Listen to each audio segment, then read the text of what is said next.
Stay tuned for the biggest fish, the hottest bites, this week here on In-Depth Outdoors.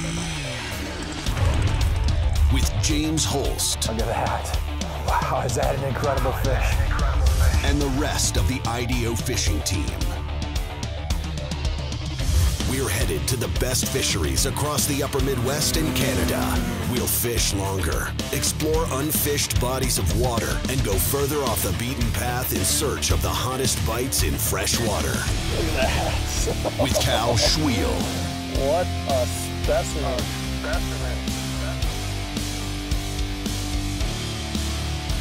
And Joel Nilsson. Whoa, this is an absolute monster.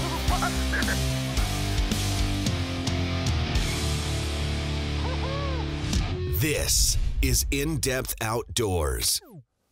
Good morning, everyone. James Holst here with In-Depth Outdoors, and this is our second week of broadcast here on Fox Sports North. We're out ice fishing again, and finally we've got some good filming conditions. Last week we were up on Upper Red Lake.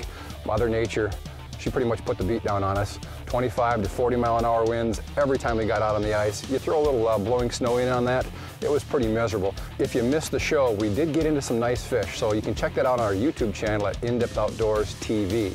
Now today, we're out in Webster, South Dakota. We're gonna be fishing with Andy Fiolka. And of course, this area is so synonymous with jumbo perch, but that's not our target species today. We're gonna be out here after some big bluegill and crappie that just don't get a lot of attention out here in this area, but the lakes, if you know what to look for, can really produce some giants. So we're out here just before sunrise. We finally got some great filming conditions. I want to thank you for tuning in, coming along on our ice fishing adventure here today. With a little luck, we're going to get some big fish on the ice here shortly. Here comes the sun. It's going to be a good day.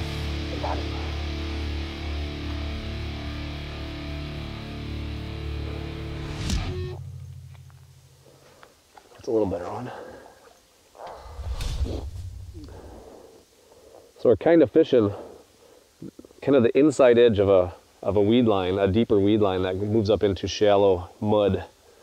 And the fish kind of just like to cruise the edge of the weeds. And anywhere from 9 to 12 feet of water. No real structure here outside of the weeds. This is kind of an early pattern. Fish tend to leave it after the ice gets a little bit thicker. Chasing little bugs around the edge of the weeds, they kind of cruise the edge of the weeds. That time.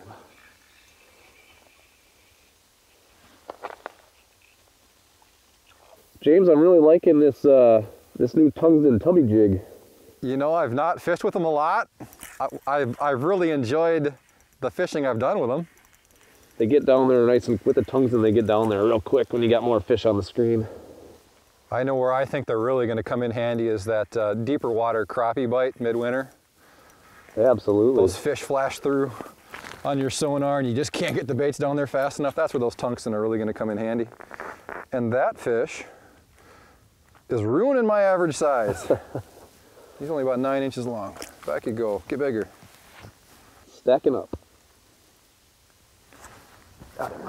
Back at it. I think I might move here. I'm still catching fish out of this hole, but normally what you want to see is, 2, 3, 4 fish on the screen at any one time, and I'll have a fish come in and take the bait, but really what you want to see is a group of fish holding in that area. They seem to compete with each other, and instead of taking a long time for one fish to kind of eyeball a bait and make a decision, when you've got a number of fish on your flasher, the one fish looking at the bait thinks that his buddy's going to take it, so they hit it a lot quicker, a lot more aggressively. A little better one here, maybe. Wrapped in the transducer. Oh yeah. Oh, James, maybe a 12. I want to see a bluegill that big. I'm hoping for it. Loving the pink mustache worm. There you go. I'm going to move again because all my fish are gone.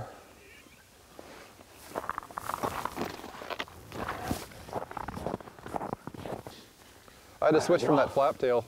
The flap tail? Yeah, no, I took it off. Went to a pre-rigged wax tail. Same old, same old. And he inhaled the jig.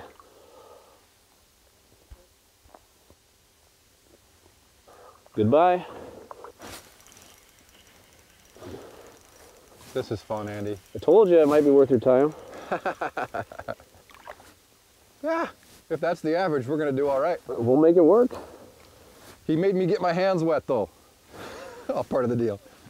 Well, take the 30-mile-an-hour wind away and we can live with that. This is so nice, finally.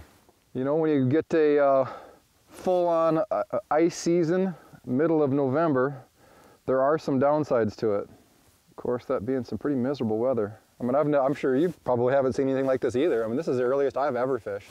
As far as I can remember, this is the earliest that I've been on ice that I would consider reasonably safe. I feel like we're okay, so. You could, I think you could safely take a four-wheeler out here today. Absolutely. And I've got another fish. I was trying to pull the double there, James, but they're not cooperating. They're getting a little bigger. Oh yeah. There's that. Boop.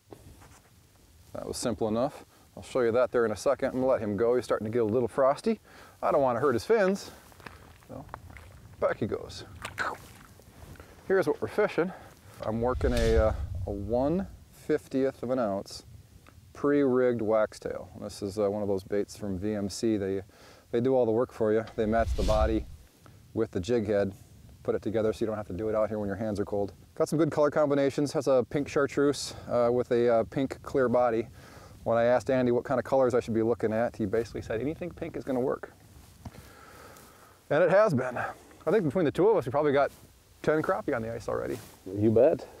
Of course, if we had admitted it, if we were real honest, we're both out here for a giant bluegill. I mean, Webster, South Dakota is known for a lot of things, namely great perch fishing, but it can also produce some just gigantic bluegills. These very fertile bodies of water with the shrimp in them. They have low numbers of bluegills, but the ones they do produce are very, very big, and Andy's even had bluegills up to 12 inches out here. So that's a rare fish, of course, but that's why we come out here.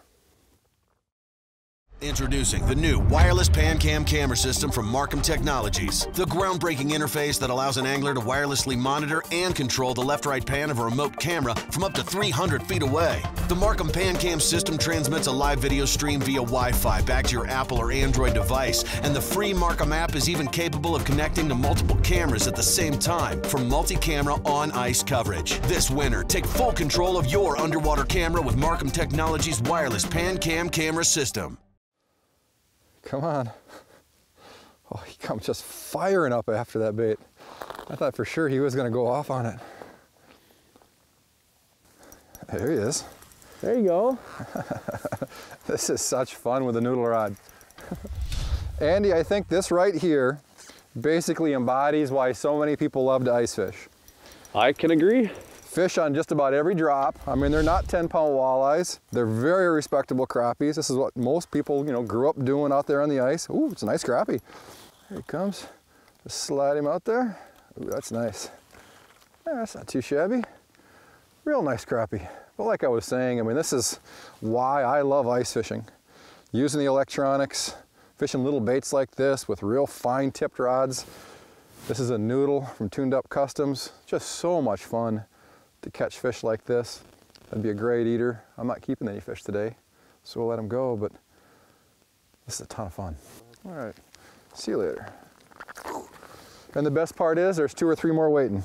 You know, while I'm thinking about it, I should probably share some strategy here with, you know, how we're choosing baits. Not so much color. Everybody's always concerned about color. You know, I am too. When I showed up this morning, first thing I asked Andy, what color should I go with? And really, as I gave it some more thought, I mean, he said pink. Anything pink is going to work. What we're here for, really, is a shot at a gigantic bluegill. We know the numbers are very low. It's just not a big population of that particular species. There are, however, a lot of crappie in here.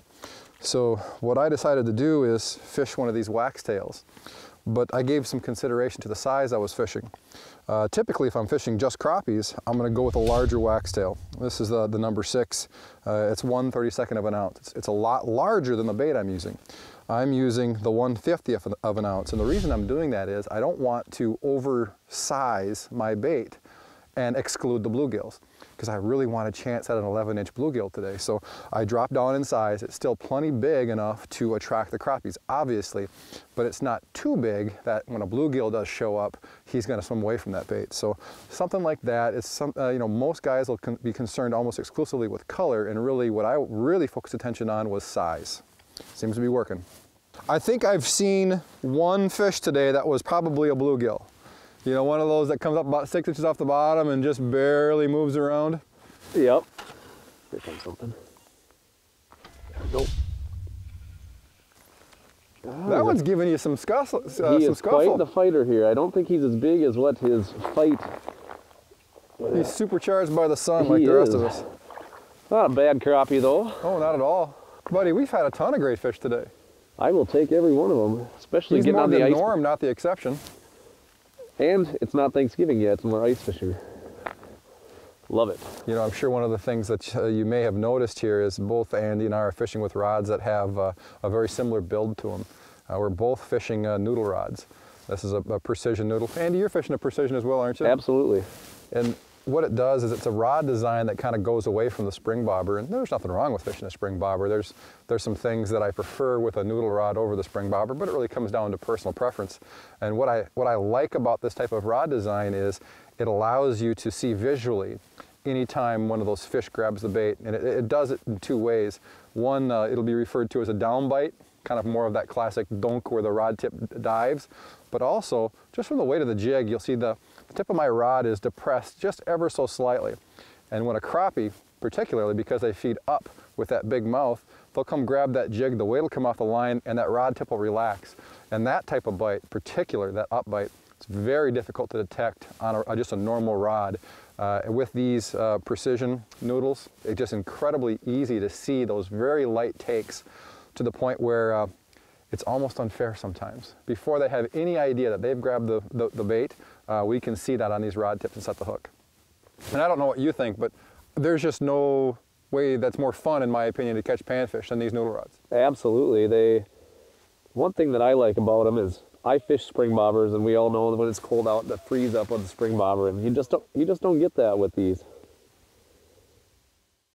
Delivering power on demand with the push of a button. The new 50-volt lithium laser from StrikeMaster is capable of making short work of as many as 56 holes in 24 inches of ice on a single charge. Featuring many of the same components found in all of StrikeMaster's power augers, the lithium laser cuts no corners and delivers uncompromising durability. This winter, don't settle for anything less than the dependable StrikeMaster lithium laser. Ice fishing's first full-power, high-performance electric ice auger. All right, fish are gone. Time for me to go. They usually don't go far. Here comes something. There we go. What we got here?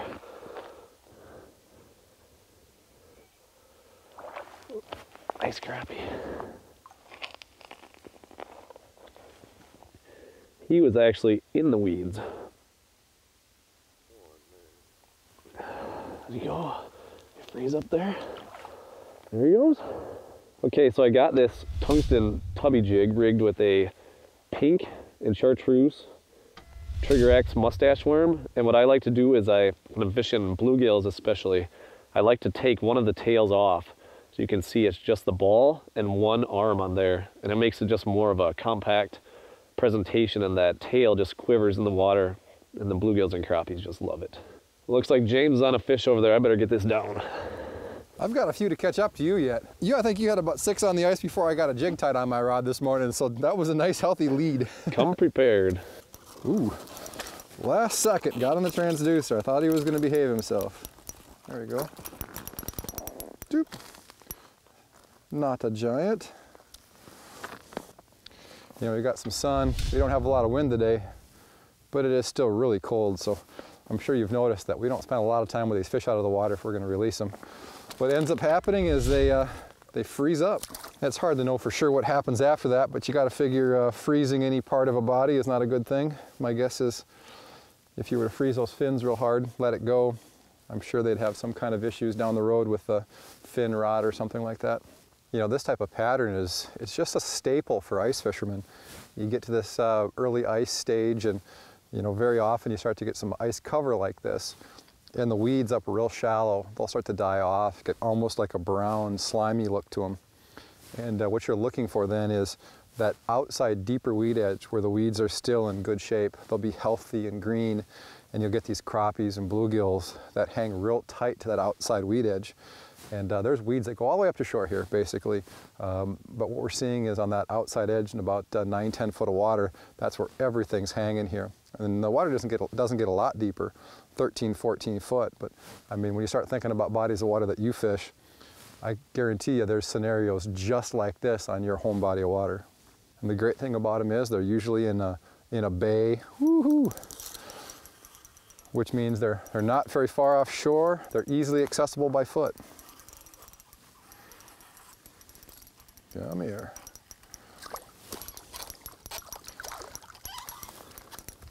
You know, for a part of the world that's not known for bluegills or crappies, there's a whole lot of them in this lake.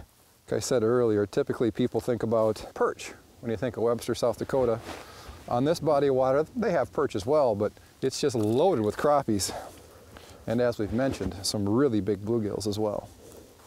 Man, if you're looking for a crappie dinner, this is the real deal here. There he is. All right, we gotta go. This is my last fish. Unless it's a 10+ inch gill, then we gotta stay. Yeah, I have a feeling it's very silver and black, but it's a nice one. If you're gonna end, you might as well end on a high note. End on a pretty nice fish. Get this guy unhooked, back in. It's a nice crappie, bud. Nice fish. We've caught a bunch of them like that. It's not very often that you leave a bite because you kind of wore out on catching one size class of fish. Not a bad problem to have, though. A couple times a winter is about all you get. I will take it. All right, well, let's pack up and head on down the road. So here's what we're gonna do. We could show you dragging off the ice and driving in the car and going to the next spot, but that just wastes time. And we're pretty sure we're gonna get on some nice fish. So we're gonna hit the ice fishing time machine, come back from the commercial, we'll be at the next spot. Quick and easy. Let's do it. Craftsmanship and precision are just words until you add driving passion and a knowledge of what defines rod building excellence. Tuned up custom rods are built with a perfect blend of rod balance and action. A truly custom experience achieved only with the highest quality materials, from the handle to the last guide and every thread wrap in between. It's these components, along with an attention to detail, that makes our custom ice rods a tuned up custom.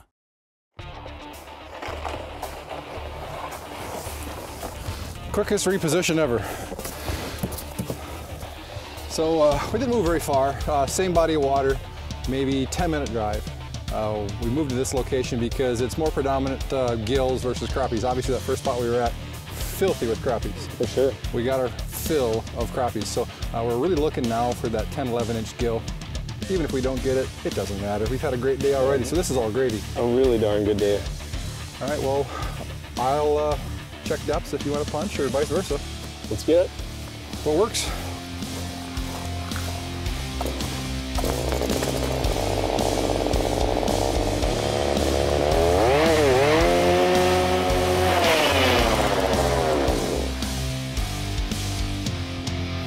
Oh, we should probably talk about what we're seeing here and how we use our electronics when we're searching these weed flats for bluegills.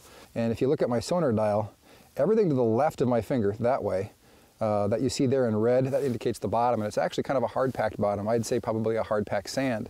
And then you've got this broken up intermittent stuff that kind of trails out into greens and blues. That's going to be your weeds. And based on what I'm seeing here, there's about 1 foot of scruffy little weeds above the bottom here. Now what we'd like to see is we'd like to see some broken weed stalks further up the dial. When we start to get closer to the weed bed, the heavy thick stuff, that's the edge these bluegills are going to run on. So we're close. I mean, we've got about 1.5 foot of weeds there right along the bottom, but haven't marked any fish. So this to me is exactly what we're looking for. We've seen a couple of examples here where we're kind of right on the edge of the weed line, but we're not seeing any significant weed growth up off the bottom. We've also seen a hole where we just had this huge chunk of red, which meant to me that we were right over the top of this, the thickest mat of weeds. This is ideal as far as I'm concerned. We've got the bottom, which you can see in the red-orange, and about 3 foot of intermittent weed growth coming up off the bottom. This is going to be a good hole, I just about guarantee. X marks the spot on that one.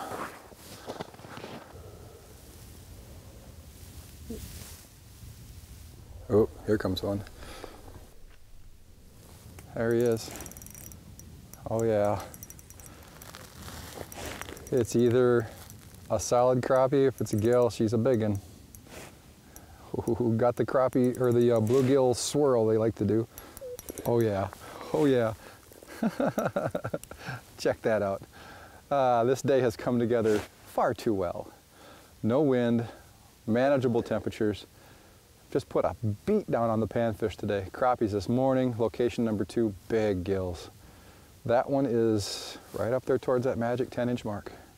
And that fish ate one of those VMC tubby jigs. Wow, I mean, look at that thing. I got big mitts. I'm 6'4", that's a big gill. That one ate that tubby jig, threaded a couple larvae on there, just plain white ones. I'll pop that jig out of there, and we're gonna let this beautiful gill go. I mean, look at that thing. I love it. Hopefully we can get a few more just like that. Wow, back you go. Way bigger than that 8-inch hole. When I'm fishing my LX9, what I want to do is I want to maintain a real good reading of the bottom. I want to see where that hard sand is. And then what I want to do is I want to get the weeds above the sand to display as a less dense target than my jig. So I'm using the 6-color palette, which means I want my jig to be green. That's the second smallest target color. And then I want all the weeds to be blue. But I also want to be able to tell when a fish comes in through those weeds. A fish will display as orange or hopefully red. So the way I've got this set up right now is pretty much ideal. You can see that's my jig there. It's moving up and down. It's the largest target in the group. Everything from the red over, that's all weeds. Now when a bluegill or a crappie swims through there, he shows up as orange or red. So it really is a very, very good system. Lets you know where your bait is, lets you know where the weeds are, and anytime a fish is about to come in and take your bait. Ooh, there's fish. Ooh, a little better crappie. Yeah, nice fish. Well, James, we moved in here hoping to find a few bigger bluegills, but I guess we found bigger crappie, so why not, right? Yeah, that's a dandy. We have caught so many crappies like that. What's that, about 12 and a half, maybe 13 inches? Yeah, nice fish. We're starting to get some really long shadows now, so what I think we should do, we're not going to stop fishing. We're not going to stop fishing until the sun goes down, but we're starting to lose some light here, so we should probably close the show out a little bit. You know, for everybody that watched the show today, things feel like they're coming together like the ice fishing season should. It's been a long time since I've caught fish like we did throughout the entire course of today. I hope everybody that's watching gets at least a couple days like that this year, because it reminds us all how much fun it is, how enjoyable it is to come out here as ice fishermen and just have one of those days where every time the jig goes down, there's a fish coming back up a couple minutes later.